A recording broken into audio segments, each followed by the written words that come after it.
प्रिय विद्यार्थियों, पुनः स्वागत है आपका। अभिनंदन है केसीपी के प्लेटफॉर्म पर। और आपका जो रेस्पॉन्स देख के बहुत ही उत्साहवर्धन है, बहुत ही अच्छा शानदार रेस्पॉन्स आपका मिल रहा है हमें।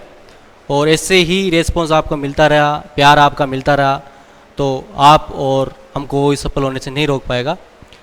अब बहुत सारे बच्चों ने रामेश्वरम जो लाइव क्लासेज है वो प्ले स्टोर पर जाके डाउनलोड किया है और उनके अच्छे रिस्पॉन्स आ रहे हैं। और जिन्होंने अभी तक की नहीं किया है वो प्ले स्टोर में जाके जो रामेश्वरम क्लासेस लाइव क्लासेस है ऐप है उसको डाउनलोड करें। और किसी प्रकार की कोई दिक्कत हो रही है तो जो आपके स्लाइड में जो नंबर चल रहे हैं उनसे आप कांटेक्ट करके आप संपर्क कर सकते हो। तो प्रिय विद्यार्थियों, अपने जो टॉपिक चल रहा है वो सेल बायोलॉजी चल रहा है, उसी को कंटिन्यूटी कर रहे हैं। अपने की सेल बायोलॉजी बड़ा टॉपिक है और बहुत महत्वपूर्ण टॉपिक है और सभी जो एग्जाम है उनमें पूछा जाता है। तो इसमें जो प्रीवियस जो कक्षाएं हैं उसमें अपन ने बहुत सारी चीज़ें डिस्कस कर चुके हैं। और आज अपन बात करते हैं एकल कलाबद्ध कोशिकांग की बात करते हैं। एकल झिल्लियुक्त जो कोशिकांग है, एकल कलाबद्ध जो कोशिकांग है उनके बारे में आज अपन बात स्टार्ट करते हैं। दोहरी झिल्लियुक्त कोशिकांग के बारे में अपने प्रीवियस लेक्चर में अपन डिस्कस कर चुके हैं। तो आज अपन जो बात करते हैं कोशिकांग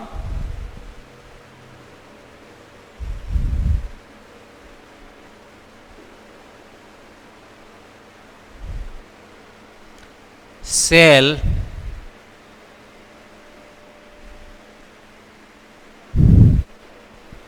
ऑर्गेनेल्स। आज अपन बात करते हैं एकल कलाबद्ध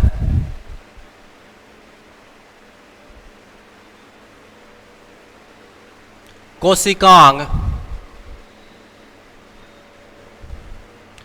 मतलब वो कोशिकांग जिनके बाहर एक ही परत पाई जाती है, एक ही झिल्ली का एक ही स्तर पाया जाता है, उनको बोलते हैं एकल कलाबद्ध कोशिकांग।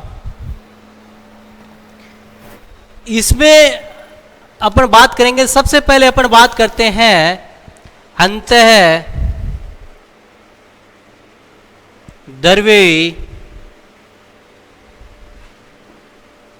जालिका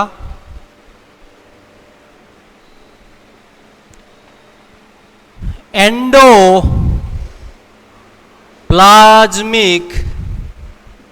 रेटिकुलम।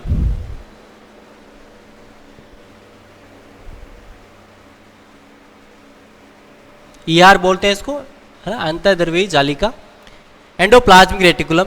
तो सबसे पहले जब भी अपन कोशिकांग पढ़ते हैं तो उसकी खोज के बारे में पढ़ते हैं, तो खोज के बारे में बात करते हैं। तो इसकी जो खोज है वो सबसे पहले मान लो खोज के क्या, पहले सबसे पहले इसको देखने का जो श्रेय जाता है वो गार्डनियर को जाता है। गार्डनियर ने इसको सबसे पहले देखा था और इसको जो नाम दिया वो क्या दिया था, इर्गेस्टोप्लाज्म नाम दिया था, लेकिन वो चला नहीं। ठीक है, लेकिन एक्चुअल में जो इसको जो खोज का जो श्रेय जाता है वो पोर्टर को जाता है। पोर्टर ने इसको खोजा और इसको एंडोप्लाज्मिक रेटिकुलम नाम दिया।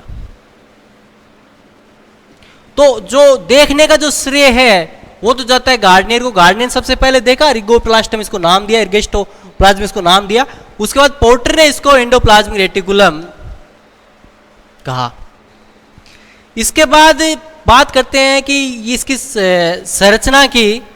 तो संरचना की बात करें तो एंडोप्लाज्मिक रेटिकुलम है ये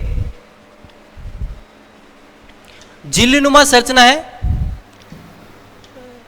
चपटी झिल्लीनुमा संरचनाएं हैं जो केंद्र से लेके परिधि तक या झिल्ली तक, केंद्र झिल्ली से लेके कोशिका झिल्ली तक फैली रहती है और एक अंतः कंकाल का निर्माण करती है। ठीक है, तो इसकी अपन जैसे स्ट्रक्चर की बात करें इस प्रकार से अपन बना के मैं बताता हूं आपको।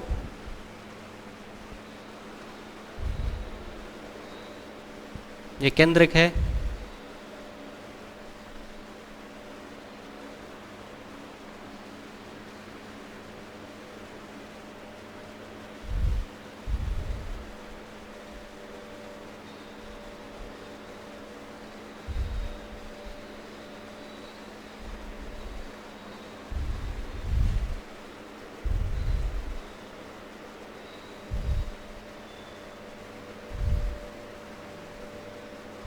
ये न्यूक्लियर पोर है और ये न्यूक्लियोलस है, ठीक है, इसमें जेनेटिक मटेरियल होती है, ठीक है। इस पर तो ये केंद्रक है। अपन एंडोप्लाज्मिक रेटिकुलम को मैं बता रहा हूँ, अंतर्द्रव्य जालिका को तो बता रहा हूँ इस प्रकार से आपको समझाने के हिसाब से। तो अंतर्द्रव्य जो जालिका होती है वो यहाँ से लेकर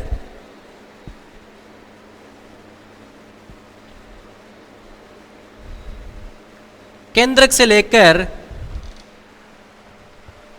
कोशिका झिल्ली तक फैली रहती है, मतलब अंतःकंकाल का निर्माण करती है, ठीक है। ये सभी यूकेरियोटिक कोशिका में अंतर्द्रव्य जालिका पाई जाती है, सभी यूकेरियोटिक कोशिकाओं में पाई जाती है, लेकिन जो ह्यूमन आरबीसी होती है उसके अंदर ये नहीं पाई जाती। याद रखना, अंतर्द्रव्य जालिका की बात करें तो अंतर्द्रव्य जालिका ह्यूमन आरबीसी है, मानव आरबीसी है, उसके अंदर ये नहीं पाई जाती है। क्यों नहीं पाई जाती? बताओ, आरबीसी है, आपको पता है ब्लड वेसल्स के अंदर मूव करती है तो अंतःकंकाल की जरूरत नहीं होती, उसको फ्लेक्सिबिलिटी की आवश्यकता होती है। आरबीसी मुड़ भी सकती है, साइज में चेंज हो सकती है, तो अंतःकंकाल रहेगा तो चेंज कैसे होगी? वेसल्स में अटक जाएगी। तो इसलिए याद रखना, आरबीसी के अंदर एंडोप्लाज्मिक रेटिकुलम नहीं पाई जाती है, यही बात होगी। अब इसके आगे और अपन संरचना की बात करें तो संरचना की बात करें तो संरचना के अंदर इसके मुख्य 3 घटक होते हैं, 3 घटक होते हैं। पहला होता है सिस्टर्नी,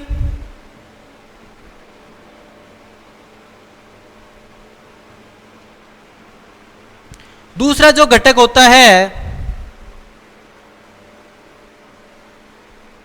दूसरा जो घटक होता है वो होता है पुटिकाएं, वेसिकल। तीसरा जो घटक इसका जो होता है उसको बोलते हैं नलिकाएं, ट्यूब्यूल। सिस्टर्नी होती है, ये इस प्रकार से होती है, ऐसाकित होती है, नलिकाकार संरचनाएं होती है, ऐसाकित होती है। याद रखना, सिस्टर्नी जो होती है ऐसाकित होती है। क्या होती है? ऐसाकित होती है। और इनके ऊपर क्या पाया जाता है? राइबोसोम पाया जाता है ना। सिस्टर्नी से चिपका हुआ क्या पाया जाता है? राइबोसोम पाया जाता है, तो प्रोटीन निर्माण करता है। तो सिस्टर्नी से ऊपर ये इस प्रकार से चिपका हुआ क्या पाया जाता है? राइबोसोम पाया जाता है।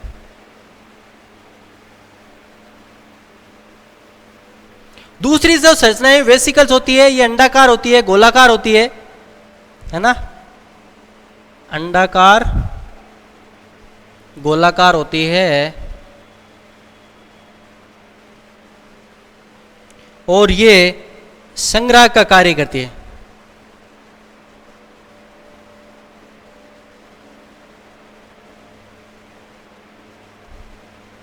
संग्रह का कार्य करती है। तीसरी जो संरचना होती है ट्यूब्यूल होती है।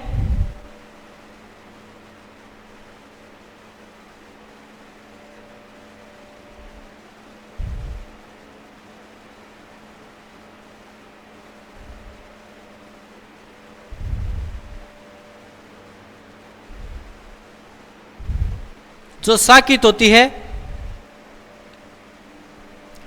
जो तीसरी संरचना होती है साकित होती है, और इसमें राइबोसोम नहीं पाया जाता, ठीक है।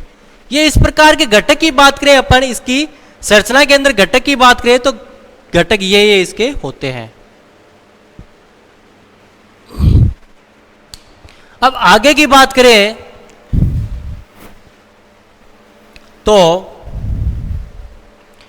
अंतः जो द्रव्य जालिका होती है वो 2 प्रकार की होती है। कितनी प्रकार की होती है?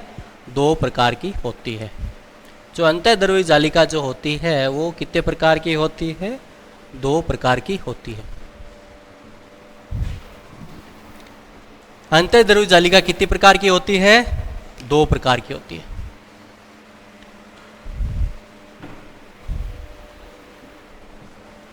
एक होती है खुरदरी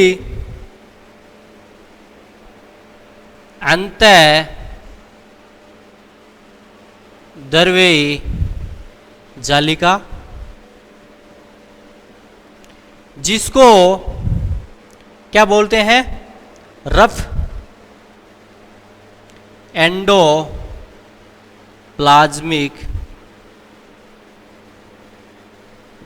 रेटिकुलम। ठीक है, खुरदरी अंतःद्रव्यी जालिका आरईआर, इसको क्या बोलते हैं? Rough endoplasmic reticulum. Rough endoplasmic reticulum क्यों बोलते हैं? लेकिन ध्यान रखना, सबसे पहले तो ये क्या होती है, केंद्र के पास पाई जाती है, केंद्रक के पास पाई जाती है। ठीक है, ये देखो यहां पे होती है, जो केंद्र के पास वाली है ये होती है रफ एंडोप्लाज्मिक रेटिकुलम। ठीक है, केंद्र के पास पाई जाती है, अधिक स्थायी होती है ये।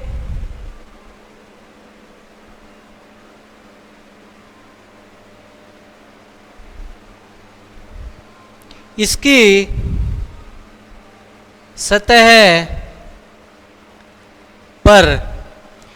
सतह पर राइबोसोम के कण पाए जाते हैं। इसकी सतह पर राइबोसोम के कण पाए जाते हैं, इसलिए इसकी अपीयरेंस होती है, इसकी जो दिखने में जो संरचना होती है खुरदरी दिखती है, राइबोसोम चिपके रहते हैं ऊपर, तो इसे खुरदरी, इसलिए इसे नाम रफ बोलते हैं, खुरदरी बोलते हैं ना।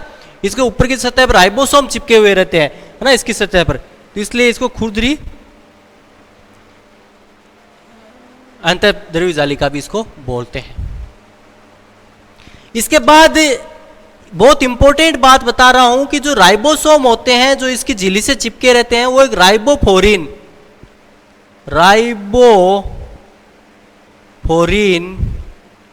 जो प्रोटीन होता है, राइबोफोरिन फर्स्ट और राइबोफोरिन सेकेंड, ये दोनों प्रोटीन है, ग्लाइकोप्रोटीन है, ये दोनों ही क्या है, ग्लाइकोप्रोटीन है।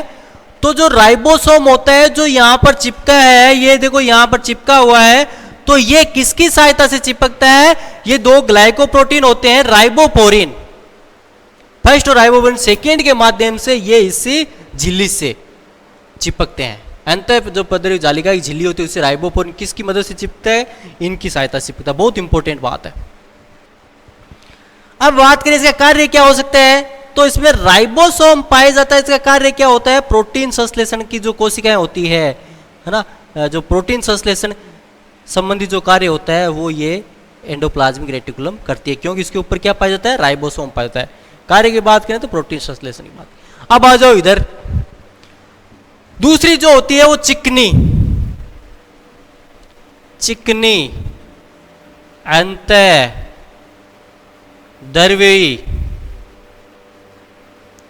जालिका,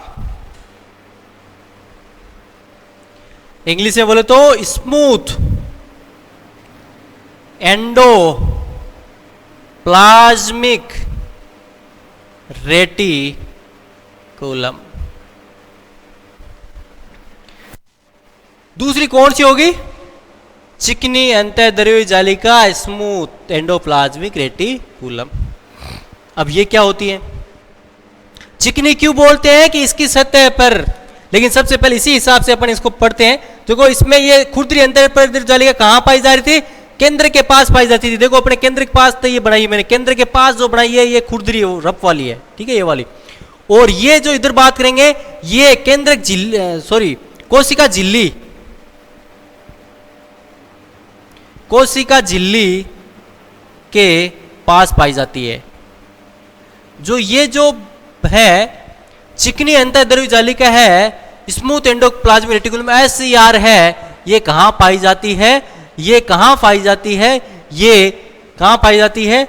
ये कोशिका झिल्ली के पास पाई जाती है। देखो ये वाले, ये ठीक है, ये जो ये है ये वाली है, ये कौन सी है? चिकनी वाली है, स्मूथ SER है। ये लिख भी देता हूं, ये SER है और ये क्या है? RER। ये अधिक स्थायी थी और ये कम स्थायी होती है। मतलब क्या होती है? इसका स्थायित्व कम होता है, ये कम स्थायी होती है, ठीक है। इसके बाद इसकी सतह पर खुरदरी क्यों होती है ये, क्यों इसकी सतह पर राइबोसोम पाए जाते हैं, ये चिकनी क्यों होती है इसकी सतह पर, इसकी सतह पर राइबोसोम नहीं पाए जाते। अब राइबोसोम नहीं पाए जाते, राइबोफोरिन का तो काम ही नहीं है, ठीक है। अब इसके बाद कार्य की बात करें, कार्य की बात करें तो ये कार्य क्या करती है, ये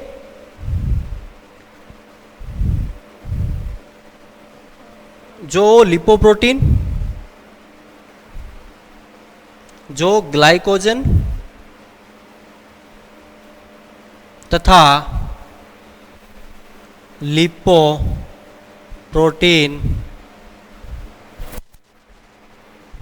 के उपापचय संबंधी कार्य करती है। पहला तो ये हो गया कार्य की बात ना, अलग अलग कार्य पढ़ रहे हैं अभी दोनों के, फिर अपन कॉमन भी कार्य पढ़ेंगे। इसके बाद बात करते हैं कि दूसरा कार्य क्या है, दूसरा कार्य क्या होगा इसका।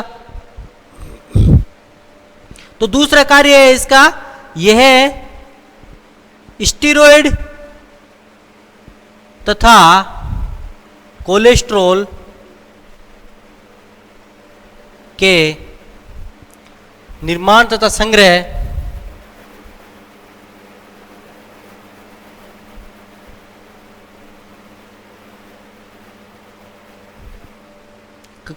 का कार्य भी करती है। तो ये दोनों के अलग अलग अपन ने प्रकार पढ़े RER के, है ना, और उसके कार्य की बात करी, दोनों का अलग अलग कार्य पढ़े हैं। तो आप चाहो तो इनको लिख लो या आप चाहो तो इनके स्क्रीनशॉट भी ले सकते हो।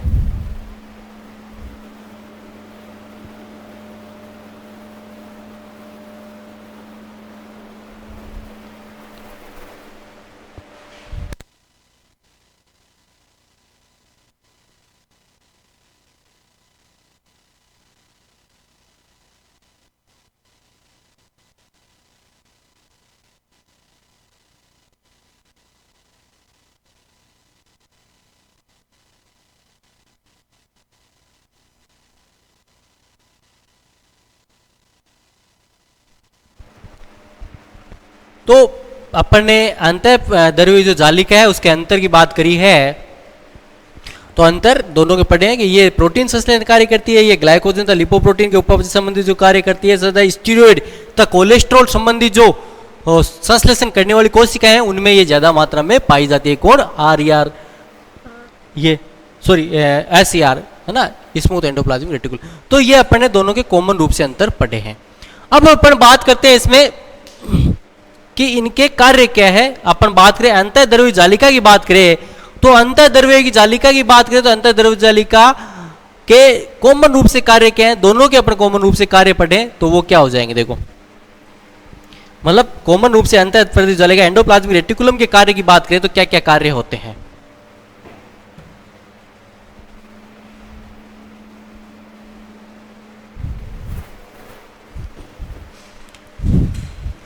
पहला कार्य, कार्य की बात करें, फंक्शन की बात करें तो कार्य यह है कोशिका का कंकाल बनाती है। मतलब कोशिका का कंकाल अंदर से चारों तरफ से उसको दबा के रखती है। देखो इस प्रकार से, है ना, शेप बना के रखती है ना, जैसे इस प्रकार से इधर भी बात करती है, इस प्रकार से, इस प्रकार से, तो जो कोशिका का कंकाल है वो ये बनाती है। दूसरा परिवहन का कार्य करती है।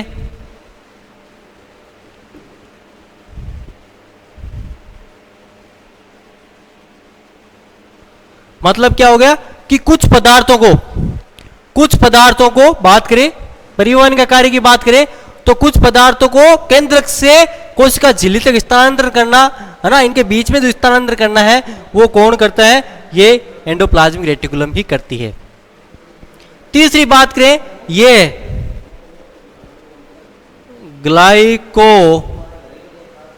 जीनेसिस को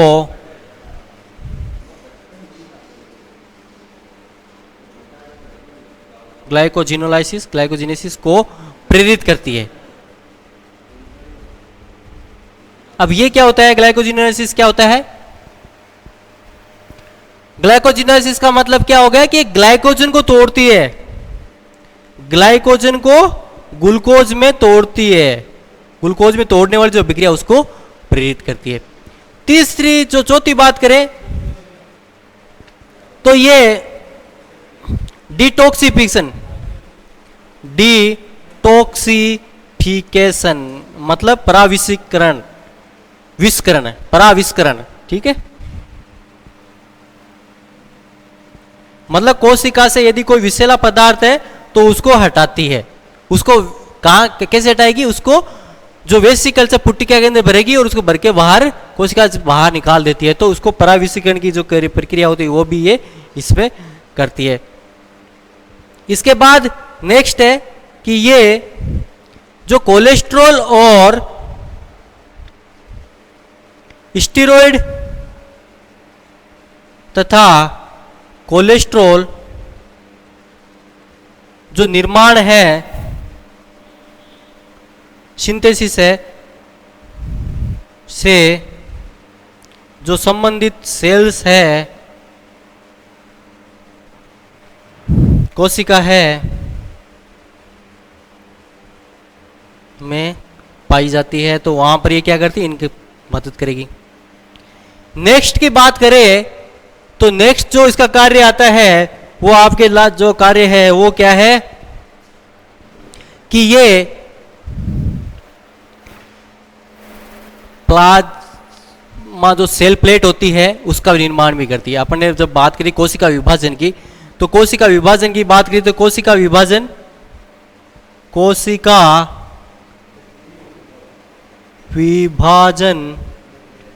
में जो कोशिका जो पट जो सेल प्लेट होती है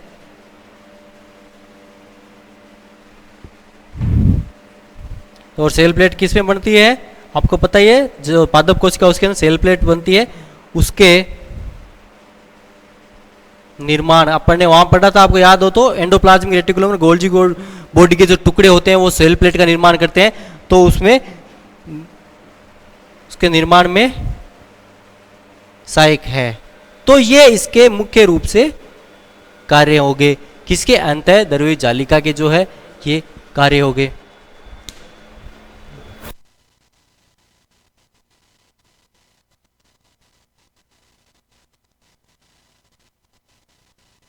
आप इसके नोट्स लिख लो या स्क्रीनशॉट ले लो।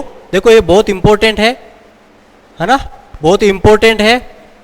तो आप चाहो तो इसके शॉर्ट नोट्स बना लो या आप स्क्रीनशॉट ले लीजिए इसका।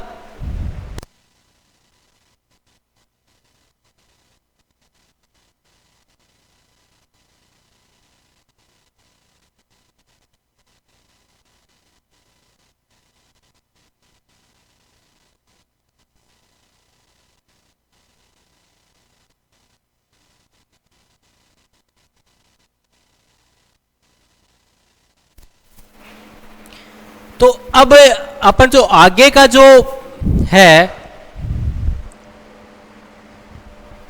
जो नेक्स्ट कोशिकांग है उसकी बात करेंगे। तो एकल कलाबद्ध जो कोशिकांग उसकी बात करेंगे। उसकी बात है जो नेक्स्ट जो कोशिकांग आता है, एकल कलाबद्ध कोशिकांग आता है, वो आता है आपके गोल्जी बॉडी।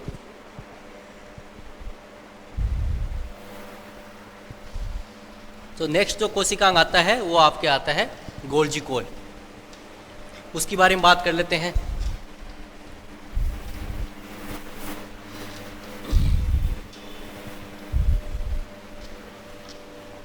जो एकल कलाबद्ध कोशिकाओं की बात चल रही है उसमें अपन ने पढ़ा है अंतःद्रव्यी जालिका, एंडोप्लाज्मिक रेटिकुलम के बारे में बात करी।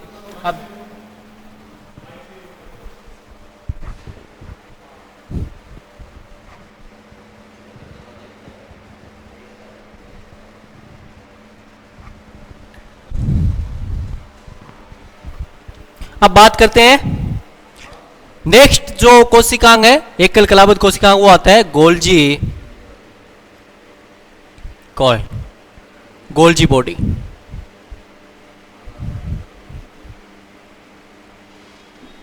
सबसे पहले इसकी खोज के बारे में बात करते हैं। तो इसकी खोज के बारे में बात करें तो इसकी खोज सबसे पहले कैमिलियो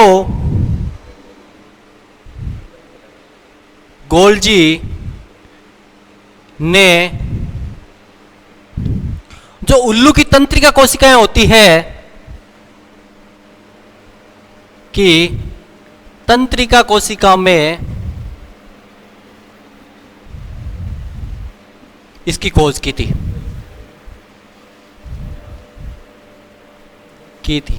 है ना। उनके सम्मान में इसका नाम क्या पड़ गया, गोल्जी बॉडी पड़ गया ना। कैमिलियो गोल्जी ने की थी तो उसके सम्मान में इनका नाम क्या पड़ गया, गोल्जी बॉडी हो गया। इसके बाद बात करें तो ये भी क्या होती है, ये भी जैसे अपने एंडोप्लाज्मिक रेटिकुलम है उसकी तरह संरचना की बात करें इसकी,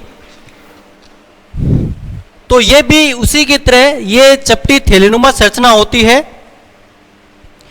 ये चपटी थैलेनुमा संरचना होती है, इसके अंदर चपटी थैलेनुमा संरचना पाई जाती है जिनको शिस्टनी या कुंडिकाएं कहते हैं।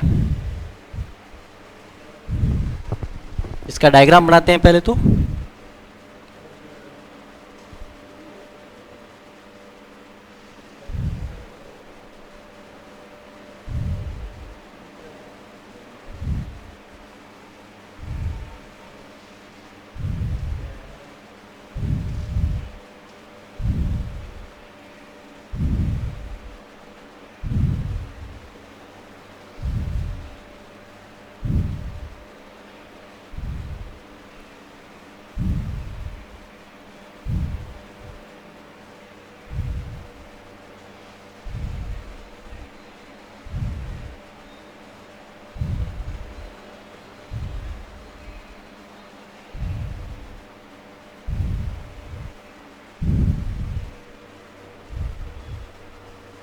ये देखो डायग्राम है इसका, और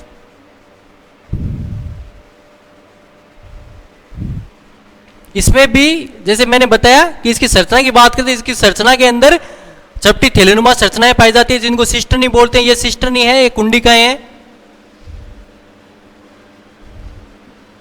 या सिस्टर्नी है। और इसके अंदर सिस्टर्नी के अलावा नलिकाएं भी पाई जाती है। ये नलिकाएं हैं, ट्यूब्यूल है, और वेसिकल्स भी पाई जाती है। ये वेसिकल्स है, पुटिकाएं।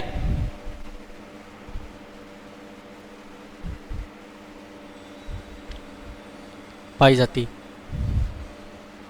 तो इस प्रकार से अपन कह सकते हैं कि जो गोल्जी कोय है उसमें चपटी थैलेनुमा संरचना पाई, सिस्टर्नी कहते हैं। सिस्टर्नी के अलावा इसके अंदर नलिकाएं और जो वेसिकल्स है, पुटिकाएं, वो भी पाई जाती है ना। और इसमें कुछ एक जो तल होता है वो उत्तल होता है, उसको सरूपण तल बोलते हैं, संपक्ष तल या सरूपण तल या उत्तल तल भी बोलते हैं इसको। जिसका जो दूसरा जो तल होता है उसको परातल या परिपक्वन तल भी बोलते हैं। ठीक है। जो इसका जो सरूपण जो तल होता है या संपक्ष तल होता है वो केंद्र की तरफ होता है, और जो परातल या परिपक्वन जो मैचुरिंग जो एज है या साइड है ना, जो अवतल होती है, और ये किधर होती है, ये कोशिका झिल्ली की तरफ होती है। कोशिका झिल्ली की तरफ। तो ये इसकी मुख्य संरचना की बात होगी। तो इसमें क्या होता है, ये जो गोल्जी कोय होती है, जो गोल्जी कोय होती है, याद रखना, गोल्जी कोय मुख्यतः उन कोशिका में पाई जाती है जो स्त्रावी प्रकार की होती है, जो सिक्रेटरी टाइप की होती है, स्त्रावी प्रकार की। तो स्त्रावी प्रकार की कौन कौन सी कोशिकाएं देखो, जैसे अपन बात करें कि जैसे अग्नाशय ग्रंथि है, अग्नाशय जो सेल्स है, अग्नाशय कोशिकाएं हैं, अग्नाशय कोशिकाएं हैं। इसके बाद अपन जो नेक्स्ट बात करें कि जो श्लेष्मिक कोशिकाएं हैं, श्लेष्मिक कोशिकाएं हैं, इनमें ये पाई जाती है। इसके अलावा अपन बात करें कि स्तन ग्रंथियां हैं, स्तन जो ग्रंथियां हैं उनके अंदर ही पाई जाती है। इसके अलावा अपन बात करें तो नेक्स्ट जो और श्लेष्मिक प्रकार जैसे थायराइड, जो ग्रंथि है उसकी जो कोशिकाएं हैं उनमें, मतलब जो स्त्रावी प्रकार की कोशिकाएं होती है उनके अंदर क्या होती है, गोल्जी कोय पाई जाती है। और ये क्या करते हैं, मुख्य रूप से प्रोटीन का स्त्रावण करती है और उसको जो पुट्टिका है उनमें पैक करके कोशिका झिल्ली से बाहर कर देती है। इस प्रकार से इसका कार्य होता है।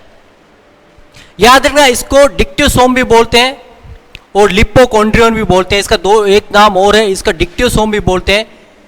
डिक्टियोसोम भी इसी का नाम है और लिपोकॉन्ड्रियन भी इसी का नाम है। ठीक है, आपको कोई पूछ ले बताओ ये डिक्टियोसोम क्या होती है, लिपोकॉन्ड्रियन क्या होती है, तो ये दोनों ही नाम इसी के हैं। अब बात करते हैं, देखो इसमें जैसे ये संपर्क तल हो गया, ये परिपक्वन तल हो गया, तो इस प्रकार से ये तल होता है, ये केंद्र की तरफ होता है, यहां से किसी पदार्थ को लेती है, इधर वेसिकल्स के रूप में इसको बाहर निकाल देती है। मुख्य रूप से स्तरीय प्रकार की जो कोशिकाएं होती है उनमें ये पाई जाती है। अब बात करते हैं इसके कार्य की। कार्य की बात करें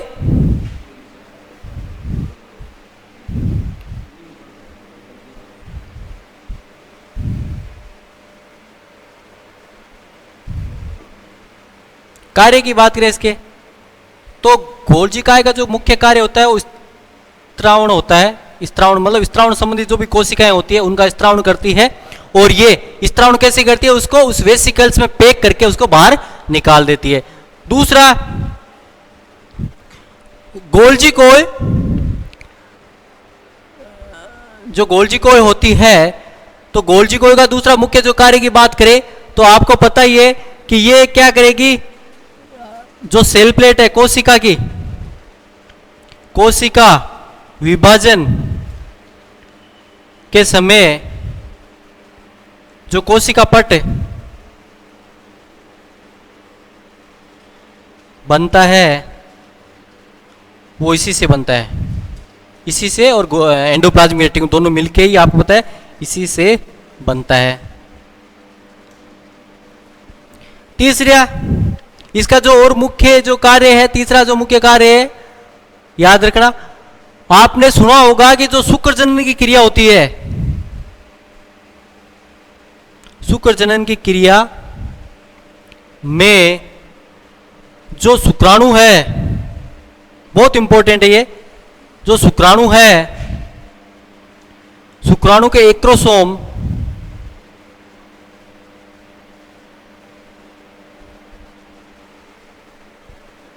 का निर्माण गोल्जी कोय से ही होता है।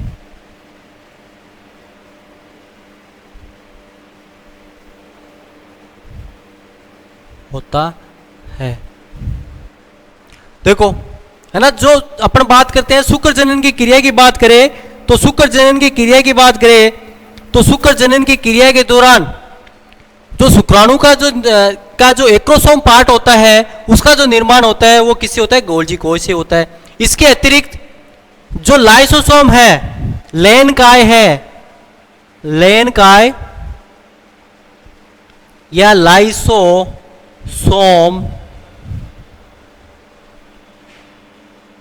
का निर्माण गोल्जी कोय के द्वारा ही होता है। अब लाइसोसोम क्या है, लाइसोसोम क्या है, एक वेसिकल है, एक रिक्तिका है, उसके अंदर क्या होता है, पाचक एंजाइम रहते हैं और वो रिक्तिका किसकी होती है, इसकी गोल्जी कोय की होती है। तो जो लाइसोसोम है उसका निर्माण कौन करता है, लाइसोसोम का निर्माण किसके द्वारा होता है, गोल्जी कोय के द्वारा होता है। और नेक्स्ट है वसा, लास्ट जो इसका जो है लास्ट है ना, तो लास्ट इसका जो यूज आता है, लास्ट जो इसका कार्य है वो क्या कार्य है, देखो जो पांचवा जो कार्य है इसका कि वसा तथा